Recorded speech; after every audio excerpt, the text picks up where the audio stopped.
주님께서 평화 주시기를 바랍니다. 이 세상에서 제일 재밌는 게 뭘까요? 예배.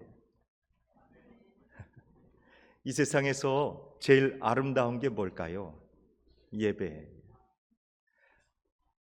보고 또 보고 싶고 하고 또 하고 싶고 끊임없이 가고 싶은 거 예배입니다. 여러분, 드라마가 재미있나요? 운동 경기가 재미있나요? 어디 요즘 단풍철이잖아요. 내장산 단풍이 들어왔는지 모르겠습니다. 내장산 단풍은 정말 천하제일절경입니다.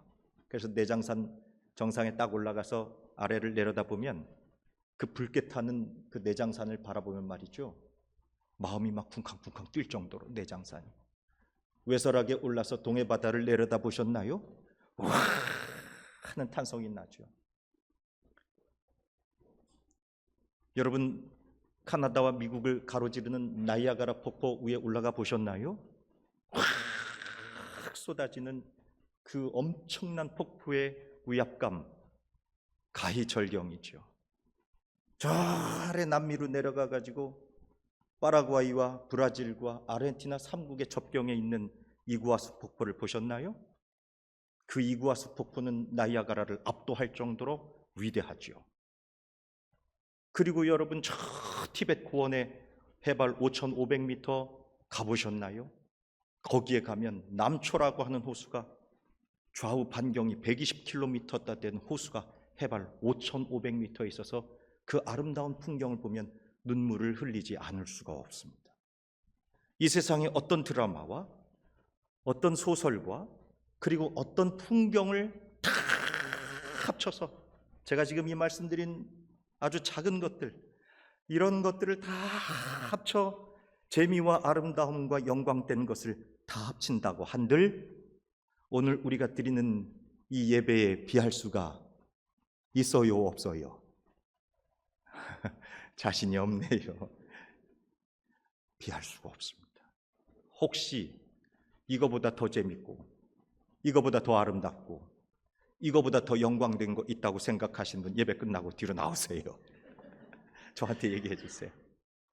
이 세상의 예배보다 더 재밌고 이 세상의 예배보다 더 영광되고 이 세상의 예배보다 더 복된 것은 없습니다. 아무리 생각을 해봐도. 오늘 우리 찬송을 하면서 우리 반주자들, 지휘자님 책상이 덜컹 쏟아지는데도 얼른 잘하셨어요. 너무 아름답게 하나님께 영광 돌리는데, 우리 정서영 피아노, 또 김현정 오르간, 그리고 바이올린, 또 비올라, 첼로, 베이스, 얼마나 아름답게 참 영광 돌리는지. 허예빈 양, 그리고 또 김수현 양이죠, 맞아요?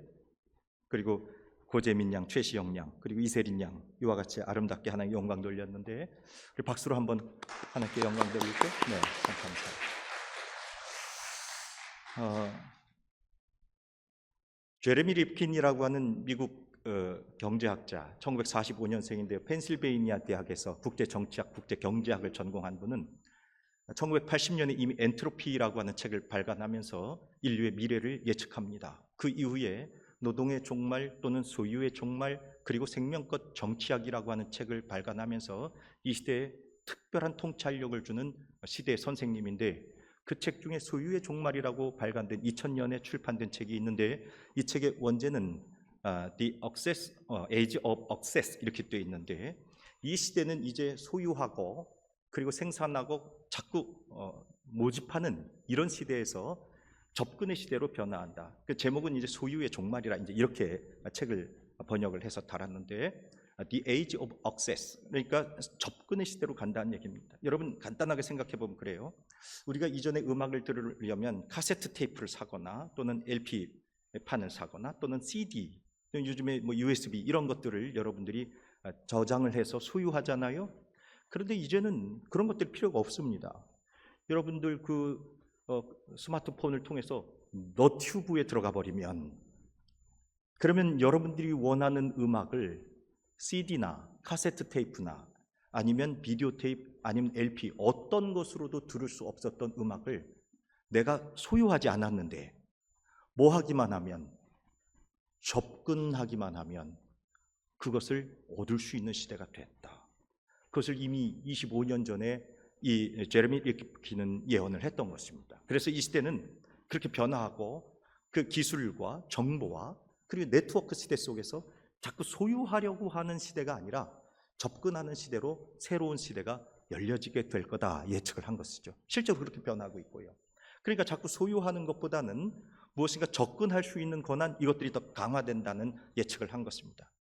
그런데 이 이야기를 2000년 전에 우리 예수님께서도 비슷한 말씀을 하셨어요.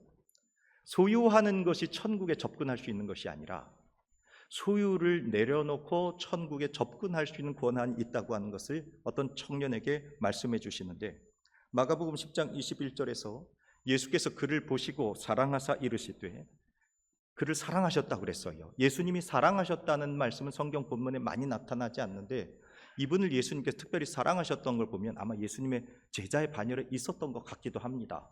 그래서 그를 보시고 이르시되, 네게 아직도 몇 가지 부족한 것이 있다? 한 가지 부족한 것이 있으니 가서 네게 있는 것을 다 팔아 가난한 자들에게 주라. 그리하면 하늘에서 보화가 네게 있으리라. 그리고 와서 나를 뭐하라? 나를 따르라. 그러니까 네게 부족한 것 한 가지 있는데 너의 이 땅의 소유를 다 팔아 가난한 자에게 주고 그것을 하늘의 보화로 삼고 그리고 나서 누구를 따르라? 예수님을 따르라. 이렇게 말씀하십니다. 예수님이 왜 이 말씀을 하셨는가는 그 마가복음 10장 17절 본문에서 이렇게 나와 있습니다. 예수께서 길에 나가실새 한 사람이 달려와서 꿇어 앉아 묻자오되, 선한 선생님이여, 내가 무엇을 하여야 무엇을 얻으리까? 영생을 얻겠습니까? 이 젊은 청년이 영생을 얻고 싶은 마음, 영생을 어떻게 하면 얻을 수 있을까? 본인은 자신했던 것 같습니다. 내가 영생 얻을 수 있는 방법을 이미 취득했고, 그리고 모든 것을 다 가지고 있어서, 모든 것을 다 소유했기 때문에 마침 영생도 얻을 수 있다고 이 사람은 생각했던 것입니다. 그런 청년에게 예수님께서 마가복음 10장 19절에서 내가 계명을 안 하니 살인하지 말라, 간음하지 말라, 도둑질하지 말라, 거짓 증언하지 말라, 속여 빼앗지 말라, 내 부모를 공경하리라 하였느니라, 이렇게 말씀했어요. 그랬더니 마가복음 10장 20절에서 이 청년의 얘기를 들어보세요. 선생님이요, 이것은 내가 어려서부터 뭐 하였나이다? 다 지켰나이다. 다 지켰네. 완벽한 청년이에요. 정말 완벽한 청년, 모든 것을 다 한 청년입니다. 그런데 그때 예수님께서 이 청년에게 뭐라고 얘기하시는 거예요? 네게 부족한 것이 몇 가지 있다. 한 가지 있다. 다 소유한 것 같지만 그런데 한 가지 부족한 것이 있다는 겁니다. 타의 추종을 불허할 만큼 놀랍게 그가 모든 것을 다 가지고 있었고, 율법적으로 완벽하고 세상을 향해서 외적으로나 겉으로도 모든 것이 다 갖추어진 정말 럭셔리한 청년이었습니다. 그런데 예수님은 그의 내면을 돌파하지요. 다 가진 것 같았는데, 다 소유한 것 같았는데 그는 하나님의 천국에 접근할 권한이 없었어요. 하나님의 나라에 액세스할 권한이 없었단 말이죠. 왜? 그가 소유하고 집착하고, 그리고 그것이 인간의 욕망, 예수님이 그 내면으로 들어가서 끊임없이 그의 내면을 살피면서 너에게 아직도 부족한 거 몇 가지가 있다. 한 가지가 있다. 잘했어요. 너무 잘했어요. 예수님도 칭찬한 겁니다. 다 잘했는데 한 가지 부족한 게 있다. 그런데 그 한 가지로 말미암아 너는 영생을 얻을 수가 없다. 예수님을 따라가는, 예수님께서 원하시는 뜻을 행하면서 살아가는 삶, 하늘의 보화를 쌓는 삶이 아니면 결코 천국에 올라갈 수 없다 하는 것입니다. 사랑하는 여러분, 예수님은 청년에게 전적인 변화를 요구한 겁니다. 완벽한 변화를 요구한 것이죠. 오늘 저와 여러분 가운데에도 그저 도덕적으로, 윤리적으로 조금 삶의 교양적인 모습으로 예수 믿어서 바뀌는 모습, 겉으로 조금 괜찮고 아주 좀 근사해 보이고 현대 시티즌으로서, 예를 들면 별다방 커피 탁 여기다 들고, 그렇게 하고 여기다가 명찰 탁 차고, 그리고 거리를 돌아가면서 괜찮은 듯한 그런 모습으로 살아가는 그런 정도가 아니라, 내 삶의 완전한 전격적인 인격적인 변화, 내 삶에 통찰하는 통합적인 변화가 일어나는 예수 그리스도의 말씀이 저와 여러분들 이 땅의 소유의 문제가 아니라 하나님 나라에 접근할 수 있는 거룩한 권세, 이 놀라운 변화가 있게 되기를 주의 이름으로 축복합니다. 그런데 이 청년이 오늘 그걸 못했단 말이에요. 근심하여 돌아갔다 그랬습니다. 오늘 이 말씀을 통해서 우리의 진정한 소망이 되시고 우리의 믿는 도리가 되시는 예수 그리스도, 그분은 우리에게 어떤 분이신가 하는 것을 함께 나누면서 은혜를 누리고자 합니다. 여러분, 먼저 예수 그리스도는 능력의 말씀이십니다. 그럼 무슨 말씀이시냐? 우리의 죄를 사하시는 권세가 있는 말씀이죠. 오늘 보면 이브리서 4장 12절 말씀 보니까 하나님의 말씀은 살아있고 운동력이 있어, 활력이 있어, 좌우의 날선 어떤 검보다도 예리하여 혼과 영과 및 관절과 골수를 찔러 쪼개기까지 했다. 수술해버린다는 겁니다. 또 마음의 생각과 뜻을 판단한다. 그러니까 혼과 영과 관절과 골수를 찔러 쪼개서 완전히 수술을 해버려서, 이 외과적인 수술 있죠. 그래서 좌우의 날선 예리한 검, 어떤 검보다도 날선 그 검으로 찔러 쪼개고 다 드러내서, 그래서 그 마음과 생각과 뜻을 감찰하고 판단하심으로 말미암아 우리 안에 있었던 이 모든 죄악의 문제를 해결해 버리시는, 그 정결하게 하시는 그것이 바로 하나님의 말씀. 예수 그리스도가 하나님의 말씀이 되셔서 저와 여러분들의 이 모든 혼과 영과 관절과 골수 안에 있는 죄악의 덩어리들을 깨끗이 치료하시고 회복시키셔서 하나님의 자녀가 된 권세를 누리게 하는 줄로 믿으시길 바랍니다. 그러니까 성전에 올라오면 끊임없이 깨닫게 되는 은총이 있는데, 성전에 올라와서 말씀을 들으면서 찬송하면서 주의 거룩한 일들을 감당하면서 우리로 깨닫게 하는 게, 그게 무엇이냐? 내가 죄인 됐다고 하는 것을 깨달았어요. 하나님 앞에 나는 죄인입니다. 하나님 앞에 난 연약한 죄인입니다. 죽을 수밖에 없는 인생이었습니다. 찬송가 305장이죠. 옛날엔 405장. 나 같은 죄인 살리신 주의 놀라워. 할렐루야. 나 같은 죄인이 끊임없이 드러나는 거 아니겠습니까? 여러분, 성전에 올라오면 주님께서 나로 끊임없이 죄인인 것이 깨달아지게 하는 거, 그게 은혜예요. 여러분 보세요. 로마서 6장 23절 말씀에서 죄의 삭은 그 결과가 뭡니까? 사망이요. 하나님의 은사, 죄의 삭은 사망이지만 그러나 하나님이 우리에게 주시는 선물이 있는데, 그것은 그리스도 예수 우리 주 안에 있는 영생이니라. 죄는 우리로 사망하게 해요. 죄의 결과는 사망이에요. 우리 육신이 이루어가는 결과는 모두 망하는 것들이란 말입니다. 그런데 예수 그리스도께서 우리에게 주시는 거룩한 능력, 예수 그리스도의 말씀이 우리들에게 선포하며 우리들에게 주신 놀라운 선물이 있는데, 그것은 바로 영생. 근데 오늘 부자 청년이 자신의 그 소유하는 것, 자신이 그렇게 집착하고 있었던 것, 이걸 내려놓지 못함으로 말미암아 영생에 접근하는 권한을 잃어버리게 됐다 하는 이야기입니다. 사랑하는 여러분, 오늘 저와 여러분의 삶 가운데 죄가 우리 안에 틈타지 못하도록 하나님의 말씀, 예수 그리스도의 생명의 능력으로 죄가 완전히 소멸되고, 하나님의 성전에서 죄는 망하고 하나님의 은혜로 구원받은 영생의 풍성함이 저와 여러분 가운데 있는 줄로 믿으시길 바랍니다. 그래서 믿음의 선진들은 최선의 지식은, 이 세상에서 가장 아름다운 최고의 지식이 있다고 한다면 그것은 내가 죄인임을 아는 것이다, 그렇게 얘기했어요. 어거스틴이 그렇게 얘기했습니다.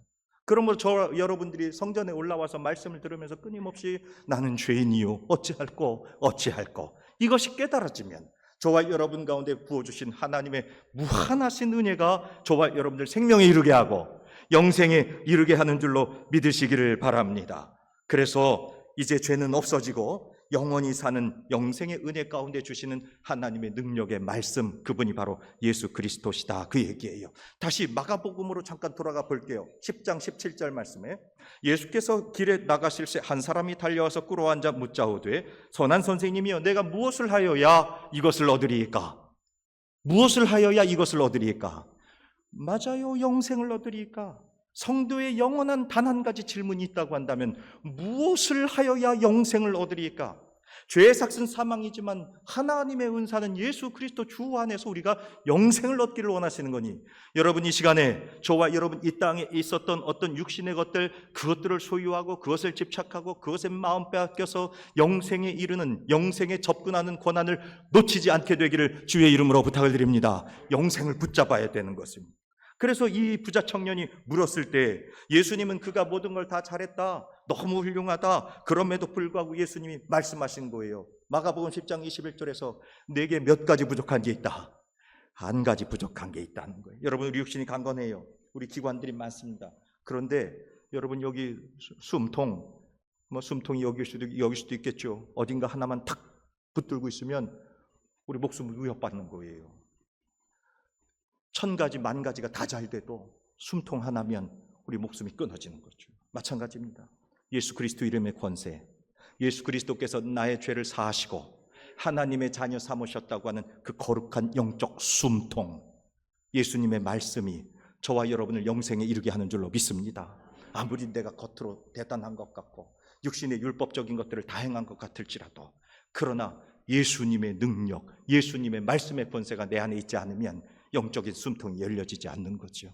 한 가지 우리에게 부족한 거, 예수 그리스도의 말씀의 능력이 저와 여러분을 사로잡으셔서 온전히 구원에 이르는 복된 주의 영광된 자녀들 되기를 주의 이름으로 부탁을 드립니다. 그래서 사도행전에서 사도는 이렇게 우리에게 고백해요. 사도행전 4장 12절, 다른 이로서는 구원을 받을 수 없나니 천하 사람 중에 구원을 받을 만한 다른 이름을 우리에게 주신 일이 없다. 예수 그리스도 이름의 권세, 예수 그리스도의 말씀의 권세가 영원 생명에 이르게 하고 천국에 이르는 거룩한 권한, 하나님 나라 천국의 보화에 이르게 하는 거룩한 권한임을 믿으셔서 예수 그리스도의 말씀, 예수 그리스도의 십자가의 은혜가 저와 여러분 가운데 가득하기를 주의 이름으로 부탁을 드립니다. 이렇게 되면, 예수 그리스도의 말씀이 우리 안에 들어오면 우리는 날마다 거룩해지는 거예요. 주님 안에 변화되기 시작합니다. 삶이 변화합니다. 인격이 변화합니다. 우리의 인생의 가치가 변화합니다. 우리의 내용이 변화합니다. 가정이 변화합니다. 교회가 변화하고요. 민족이 변화해요. 소금의 맛이 나죠. 빛의 영광이 나타나죠.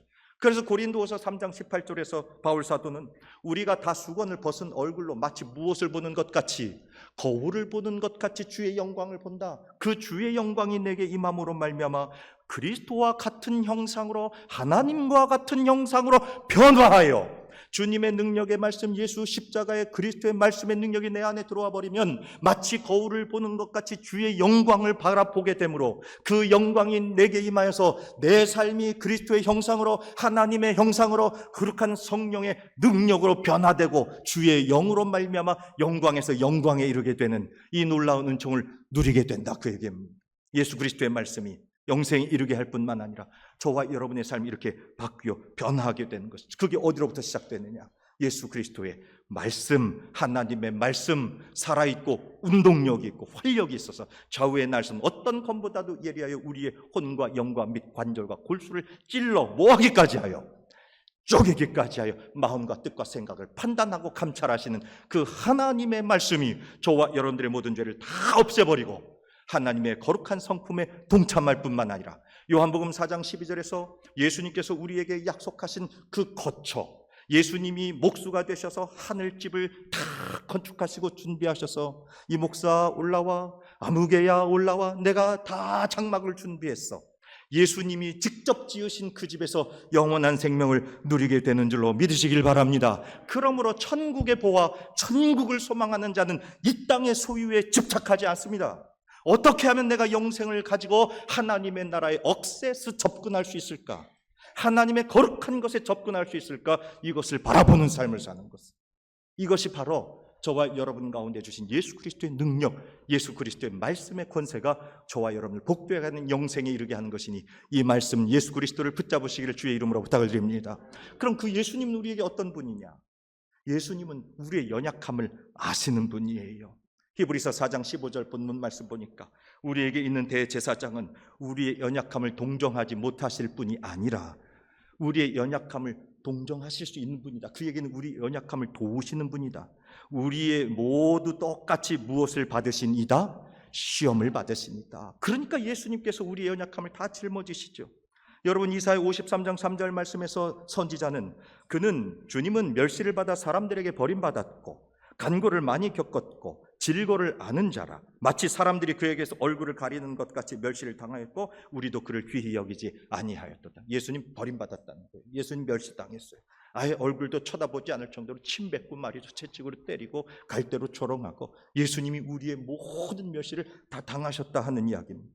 저와 여러분들은 고난과 어려움과 연약한 것을 다 회피하려고 하지만 예수님은 그 고난을 다 받아 안으셔서 저와 여러분을 구원하시고 저와 여러분들의 연약함을 고치시고 동정하시고 새롭게 하신 은혜, 주님이 저와 여러분들을 지켜 보호하신다, 그 말씀입니다. 예수님은 고난만 받으신 것이 아니라 심지어 마태복음 4장 1절 말씀 보니까 예수님 무엇에까지 이르게 되셨느냐, 그때 예수께서 성령에게 이끌려 마귀에게 무엇을 받으시고 시험을 받으시죠. 우리가 당하여야 할 고난, 우리가 당하여야 할 연약함, 우리가 당하여야 할 마귀 시험, 불같은 시험을 예수님은 다 겪으셨어요. 그러니 저와 여러분들이 이 연약함과 인생의 시험을 이기기 위하여서 믿음의 주이신 예수 그리스도를 굳건히 붙잡으시기를 주의 이름으로 부탁을 드립니다. 그것이 히브리서 4장 14절 말씀에, 그러므로 우리에게 큰 대제사장이 계시니 승천하신 이 곧 하나님의 아들 예수시라. 우리가 믿는 돌이 예수를 굳게 잡을지어다. 예수를 잡아야 돼요.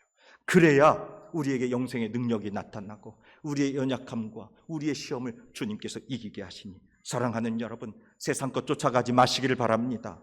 우리를 조금 달콤하게 하는 거, 세상의 아름다운 거, 세상의 영광된 거, 세상의 좋은 거, 그걸 다 합쳐도 오늘 우리의 이 예배만큼 영광된 거 있다 없다? 좀 있는 것 같아요. 없다. 이 세상에 재미있는 드라마, 스포츠, 오락물 다 합쳐서 갖고 와. 그래서 예배하고 비교해 볼 때 재미있는 게 있다 없다? 없다. 아직도 미련이 좀 남아 있어요. 젊은 청년처럼 소유를 팔아 가난한 자들에게 주라. 그리고 와서 나를 쫓으라. 하늘의 보화가 천국에 있다. 그런데 근심하면서 오늘 목사님이 그걸 다 내려놓고 우리 예배로 하나님의 영적인 자녀로 살아가라고 하는데 아직도 근심이 내게 있어요. 사랑하는 여러분, 우리의 가치를 어디에 둬야 되느냐? 하늘의 보화에 두시기를 바랍니다. 이 땅에 있는 거 잠깐 있다 없어지고 마는 거예요. 잠깐 있다 없어집니다. 예수님은 이처럼 우리의 연약함도 아시고 우리를 위해 시험도 당하셔서 우리의 연약함을 보시고 예수님 어떤 분이시냐, 우리가 사망으로 빠져들어가고 우리가 죽음의 위협 앞에 있을 때 예수님 눈물을 흘리시기까지. 요한복음 11장 35절에 나사로가 죽음 앞에 섰을 때 그 나사로의 죽음 앞에서 예수께서 무엇을 흘리시더라? 눈물을 흘리시더라. 사랑하는 여러분, 저와 여러분들이 사망에게 인생 뺏기면 안 됩니다. 죽음에게 인생 뺏기면 안 됩니다. 이 땅의 것들 때문에 죽음에 나아가는, 그래서 멸망에 빠져가는 인생 되지 않기를 바랍니다. 용산역 그 지하철 큰 철로 밑에서 어떤 젊은 여자 전도사님이 노숙인들을 한 10대 명을 모여놓고 도시락을 준비했어요. 그리고 증거합니다. 여러분, 천국과 지옥이 분명히 있습니다. 여러분, 우리는 하나님의 나라 천국에 가야 됩니다. 결코 지옥에 가서는 안 됩니다. 선언합니다. 한 10여 분 정도를, 노숙자들이 얼마나 연약해요. 지팡이도 짚고 병든 이도 있고 배고픈 이도 있고, 한 여남은 명이 그렇게 섰는데 그 어린 젊은 여자 전도사의 천국 복음, 지옥의 복음을 선포하는 것을 들으면서 서 있어요. 제 생각으로 그랬어요. 뭐 저런 소리를 해. 얼른 밥 주지. 저거를 10분이나 저 노숙인들을 세워가지고, 저 불편한 분들 저렇게 길게 세워놓고 10분을 저 얘기를 뭘 해. 저분들이 뭘 듣겠어. 빨리 밥 주지. 밥 그거 뭐 몇 분이나 한다고 그걸 그렇게 일장연설을 해. 제 마음 가운데 회개했어요.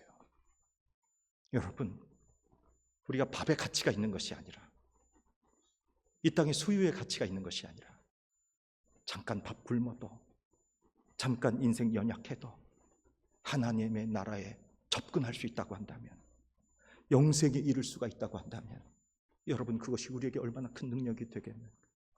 그래서 그 젊은 여성 전도사의 그 입술을 통해서 천국과 지옥이 선포되는 모습을 보면서 제 마음 가운데 큰 도전을 받았어요. 사랑하는 여러분, 우리에게 정령 진정한 가치, 우리에게 정령 소중한 것은 무엇입니까? 때로 육신이 연약해도, 때로 가난해도, 뭐 좀 없어도, 그 소유가 내게 연약해도 하나님의 나라에 접근할 영생의 권한이 우리에게 있다고 한다면, 그것이 우리에게 하늘의 보화가 되는 줄로 믿으시기를 주의 이름으로 부탁을 드립니다. 일본의 여류 작가 미우라 아야코는 77세 평생을 살면서 늘 병들어 있었습니다. 25살 때 그가 큰 병에 걸려서 약 12년, 13년, 37살 될 때까지 병상 침실에 누워 있었어요. 10수년을 병상에서 누워 있는 일이 얼마나 힘듭니까? 절망했습니다. 포기했습니다. 그런데 어느 날 예수 그리스도 십자가의 복음이 그 안에 들어와서 내가 죄인임을 깨닫게 되고 하나님의 은혜 가운데 서게 됐을 때 그가 세례를 받고 하나님의 크신 구원의 은총, 우리의 소망은 하늘에 있구나 하는 것을 깨닫게 되고, 미우라 아야꾼은 그때부터 자신의 삶에 질병이 있어도 하나님께 감사하며 나아가기 시작하죠. 37살쯤 돼서 병원을 퇴원하면서 미우라라고 하는 무화과라고 하는 기독교 잡지의 그 출판인과 결혼하게 됐고, 그 이후로 미우라 아야쿠 여사는 끊임없이 결핵과 척추 카리에스와 그리고 직장 암과 인생이 병으로 끊임없이 살아가던 인생, 그러다가 77세 인생을 마치면서 그의 인생을 회고할 때에 내 인생은 질병으로 가득했습니다. 나는 한 번도 육신의 건강함으로 세상을 나아가보지 못했습니다. 그러나 나는 감사합니다. 주님께서 나로 죄인인 것을 깨닫게 하셨고, 그리고 하나님 나라에 접근할 권한을 내게 허락하셨으니 나는 감사합니다. 이 거룩한 이야기를 빙점이라고 하는 소설을 통해서 우리들에게 가르쳐 주잖아요. 사랑하는 여러분, 그러므로 우린 연약해요. 때로 부족해요. 시험에 빠질 수도 있어요. 그러나 예수 그리스도께서 저와 여러분들을 대신하여서 이 모든 것을 다 이기게 하시고, 그리고 하나님의 나라에 접근할 영생의 소망 주셨으니 이 예수님 믿는 돌이 그것을 굳게 잡으시고 주님의 나라를 늘 누리시게 되기를 주의 이름으로 축복합니다. 끝으로 우리 예수님은 어떤 분이시냐? 때를 따라 저와 여러분들을 도우시는 분이십니다. 히브리서 4장 16절 말씀 보니까, 그러므로 우리는 긍휼하심을 받고 때를 따라 돕는 은혜를 얻기 위하여 은혜의 보좌 앞에 담대히 나아갈 것입니다. 여러분, 주님께서 저와 여러분들의 가장 필요한 때에, 가장 적당한 때에 하나님께서 가장 선한 길로 도와주심을 믿으시기를 바랍니다. 크신 분이에요. 넉넉하신 분이에요. 그러니까 저와 여러분을 언제나 주님이 도우십니다. 제가 얼마 전에 신방 갔는데 김승회 집사 그리고 김순복 권사 내외예요. 그 내외 집에 신방을 갔는데 이런 그림이 하나 있었네요. 그림 보여줄 수 있어요? 조금 거꾸로 됐긴 했는데 그림 좀 보여줘. 액자 그림이에요. 네, 잘 안 보이죠? 잘 안 보이는데 그 집에 갔더니 액자가 하나 달려 있어요. 이렇게. 이게 무슨 글씨예요? 한문. 한문이에요. 한문. 액자가 딱 걸려 있는데 잘 안 보이시니까 저도 이 글씨 읽을 수가 없어요. 초서로 확 쓴 거거든요. 그래서 잘 몰라요. 근데 그게 딱 걸려 있는 거예요. 보니까 낙관도 찍혀 있고, 뭐 크게 보여줬는데, 크게 보여줬는데 몰라. 자, 크게 보여봐. 제일 위에. 그럼요. 자, 여기 태산, 불량, 토양, 불량, 토양, 고, 능, 이게 성자예요. 이를 성자. 초서로 성자를 이렇게 쓰네요. 성, 기자. 그 기자예요. 그 다음에 대자. 그러니까 이 이야기는 뭐냐면, 태산은 불량, 사용하지 않습니다. 토양을. 흙과 흙을 사용하지 않습니다. 태산은 다 받아들입니다. 그래서 고로 능력을 가지는데, 무슨 능력을 가지냐? 기대. 큰 그 기원을, 큰 크기를, 원대함을 이루는 그 능력을 가지게 됩니다. 그러니까 태산은 모든 걸 다 받아들인다. 그 다음 옆줄. 요게 하해, 불택. 큰 바다는 불택. 선택하지 않습니다. 하해, 불택. 그 다음에 세류. 세류. 요 세자가 잘렸죠? 아주 미세하다 할 때 세자입니다. 세류, 흘러가는 유자죠. 그러니까 작은 물줄기든 큰 물줄기든 큰 바다는 다 받아들입니다. 그래서 고로 이 능력 늑자 같은 글자에 서로 이렇게 썼어요. 취한다. 그 기자예요. 같은 글자예요. 이게 여기 원이라고 썼는데 원래 이 글은 심자로 되어 있어요. 깊을 심자. 그래서 큰 바다가 작은 물줄기든지 큰 물줄기든지 선택하지 않고 다 받아들여서 그 깊이를 이루게 됩니다라는데 여기 웬일이죠? 원자로 써 있어요. 제가 이 원자라는 건 알겠어요. 심자가 아니고 깊을 심자가 아니고 근원 원자를 썼어요. 그런데 이게 어떻게 된 액자냐 하면 말이죠. 그 김승회 집사님이 택시 운전을 하셨어요. 옛날 개인 택시를 하셨는데 그런데 어느 날 택시를 타고 손님이 가는데 마침 손님이 내릴 때 보니까 뭐가 주머니 없는 거예요. 지갑이 없는 거예요. 지갑이. 아차 싶었던 거죠.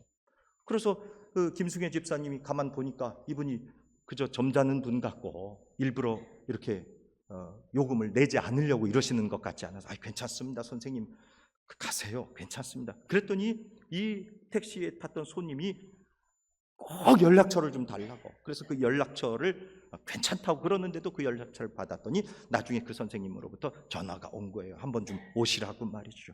동인천 어딘가. 근데 그분이 무슨 큰 서예 학원 같은 걸 하고 계셨던 모양입니다.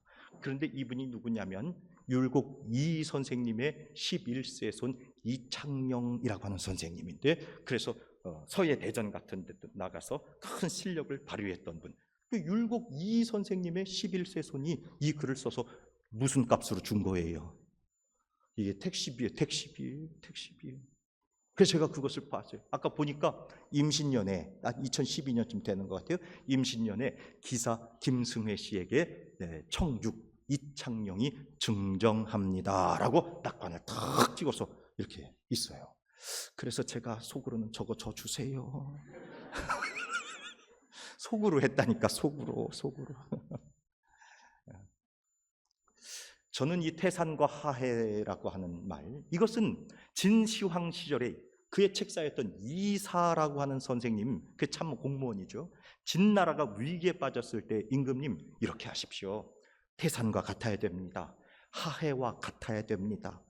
그것은 다 넉넉하게 받아들입니다. 사랑하는 여러분, 예수 그리스도는 오늘 우리들에게 태산이요, 예수 그리스도는 오늘 우리에게 하해요. 그래서 내가 작든지 크든지 어떤 모양이든지 흠이 있든지 결이 있든지 예수 그리스도의 이름을 믿는 모든 백성들은 그 크신 태산에, 그 넓으신 바다에 저와 여러분들을 다 받아주셔서 크게 하시고 깊게 하시고 근원이 되게 하시는 위대한 삶을 살게 하십니다. 그래서 때를 따라 돕는 은혜로 살게 하셔서 우리 가운데 있는 불안과 염려와 걱정은 다 버려버리시고 하나님의 거룩한 백성들이 영생을 통해 평강을 누리게 하시는 줄로 믿으시기를 바랍니다. 요한복음 14장 27절 말씀 보니까 평안을 너희에게 끼치느니 곧 나의 평안을 너희에게 주노라. 내가 너희에게 주는 것은 세상이 주는 것과 같지 아니하니라. 너희는 마음에 뭐하지도 말고 근심하지도 말고 뭐하지도 말고 두려워하지도 마라. 예수 그리스도를 믿고 붙잡았으니, 하나님의 자녀되어 죄사함의 권세를 누렸으니, 연약함을 고치시고 때를 따라 돕는 은혜에 있으시니 오로지 우리에게는 하나님의 평강만 있을 줄로 믿습니다. 그러니 하나님의 평강, 그 큰 산과 같고 넓은 바다와 같은 예수 그리스도의 은혜 안에 산 사람들의 입술을 통해서는 끊임없이 뭐가 나와야 되느냐? 감사. 나의 연약함 있을 때도 감사. 나의 모든 절망과 같은 일들이 있을 때도 감사. 때를 따라 돕는 은혜를 주시니 감사. 여러분, 감사는 축복이요, 감사는 승리요, 감사는 은혜요, 감사는 기쁨이 되는 겁니다. 여러분, 까르 힐디라고 하는 스위스의 이 철학자요, 신앙의 영성가, 그는 잠 못 드는 밤을 위하여라고 하는 책, 비어 슐라플로스 앤 넥스테라고 하는 책, 또는 리케라고 하는 그 책, 행복론에서 감사는 인생을 늙지 않게 합니다라고 그랬어요. 여러분, 늙고 싶지 않으시죠? 늙어도 괜찮아요. 늙고 싶지 않으면 감사하십시오. 여러분, 늙고 안 늙는 문제가 아니라 감사는 우리로 영원히 살게 한다, 그 얘기예요. 그래서 존 웨슬리가 가장 사랑했었던 사람 중에 한 사람이었던 윌리엄 로우는 감사에 대해서 이와 같이 말해요. 우리 영어 공부 조금만 하고 마치도록 하겠습니다. Would you know who is the greatest saint in the world? 이 세상에서 가장 위대한 성자가 여러분 누군지 아십니까? It is not he who prays most or fasts most. 그분은 기도를 가장 많이 하는 사람, 그가 정말로 위대한 성자입니까? 아니면 금식을 가장 많이 한 사람, 그분이 성자입니까? 아닙니다. It is not. 그 다음, It is not he who gives most alms. 그럼 구제를 많이 한 사람입니까? Or is most eminent for temperance. 절제를 많이 한, 탁월하게 한 사람입니까? chastity, 정결한 사람입니까? Or justice, 의로운 사람입니까? It is not. 아닙니다. 그 다음, But it is he who is always thankful to God. 가장 위대한 사람은, 가장 위대한 성자는 하나님께 뭐 하는 사람이다? 감사하는 사람이다. 그래서 그 사람은 하나님이 원하신 God will is everything that wills. 그러니까 하나님이 원하시는 것을 끊임없이 바라는 사람, 하나님 앞에 감사하는 사람, 이 일을 위하여 하나님께 언제나 모든 것을 찬송할 준비가 되어 있는 사람, 그 사람이 진정한 성자요, 위대한 성자입니다. 여러분, 예수 그리스도, 이분이 저와 여러분의 믿는 도리가 되시니 그분의 말씀을 붙잡고, 때로 우리가 연약하지만 아까 찬송했잖아요, 약할 때 강함 되시는 믿음, 예수 그리스도, 우리의 믿는 도리이신 대제사장 예수 그리스도를 단단하게 붙잡아서 이제 이거 치워요, 머리 아파요. 아이고, 이와 같이 저와 여러분 하나님 때를 따라 돕는 은혜를 따라서 감사함으로 영생에 이르는, 그래서 늙지 않고 죽지 않고 영원히 사는 하나님의 은총을 누리는 저와 여러분 되기를 주의 이름으로 축원합니다. 거룩하신 하나님, 세상의 유혹, 어둠에 때로 우리가 쉽게 빠질 수 있지만, 그러나 예수님 따르고 예수님이 내 안에 들어와 전격적인 영생의 변화가 있을 때 우리는 생명의 빛을 발견하게 되고 참된 소망을 얻을 수 있으니, 오 주여, 우리로 오늘 말씀을 통해 우리의 믿는 도리인 예수 그리스도를 단단히 붙잡고 거룩한 영생의 날마다 승리하며 평안하며 찬송하며 감사하며 살게 하옵소서. 우리 구주 예수 그리스도의 이름으로 기도합니다. 아멘.